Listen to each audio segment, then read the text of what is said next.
anti-aircraft dome has been named Hellenic Lightning Shield.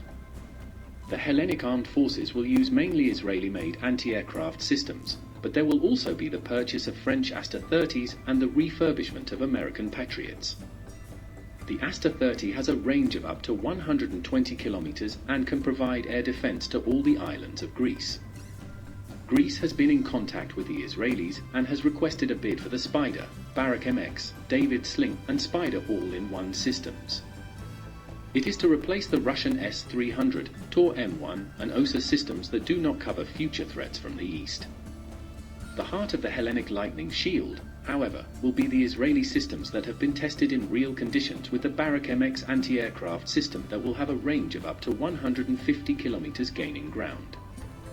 The Israeli manufacturer of Barak MX has signed a partnership with the Hellenic aerospace industry as well as the Greek companies Intracom Defense and Miltech that will manufacture parts of the system. Systems are being sought that will cover the country at least 3 times more than today. The Barak MX will be accompanied by the also Israeli Spider. David Sling is among the Greek options and intercepts, destroys ballistic missiles, cruise missiles, and large caliber rockets at a range of 40 to 300 kilometers, and most likely 2 such systems will be purchased since Turkey threatens Greece with the use of Typhoon ballistic missiles. Cyprus is moving similarly to create an anti-aircraft dome since Turkey constantly threatens to occupy the entire island, and the first delivery of the Barak MX system has already taken place.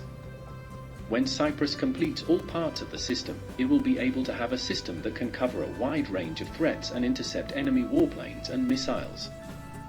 Cyprus is a candidate country for accession to the NATO alliance. The Turks see the defense aid of Greece and Cyprus as a challenge.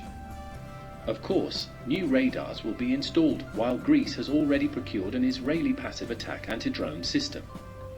In addition, the Greek Centaur anti-drone system has been successfully tested during the participation of the Greek Navy in Operation Shields in the Red Sea, where it successfully faced enemy Houthi drones. But that's not all, as 166 research programs are being examined, aiming at the development of new technologies and systems. The Hellenic Lightning Shield is expected to be ready and fully operational in early 2026.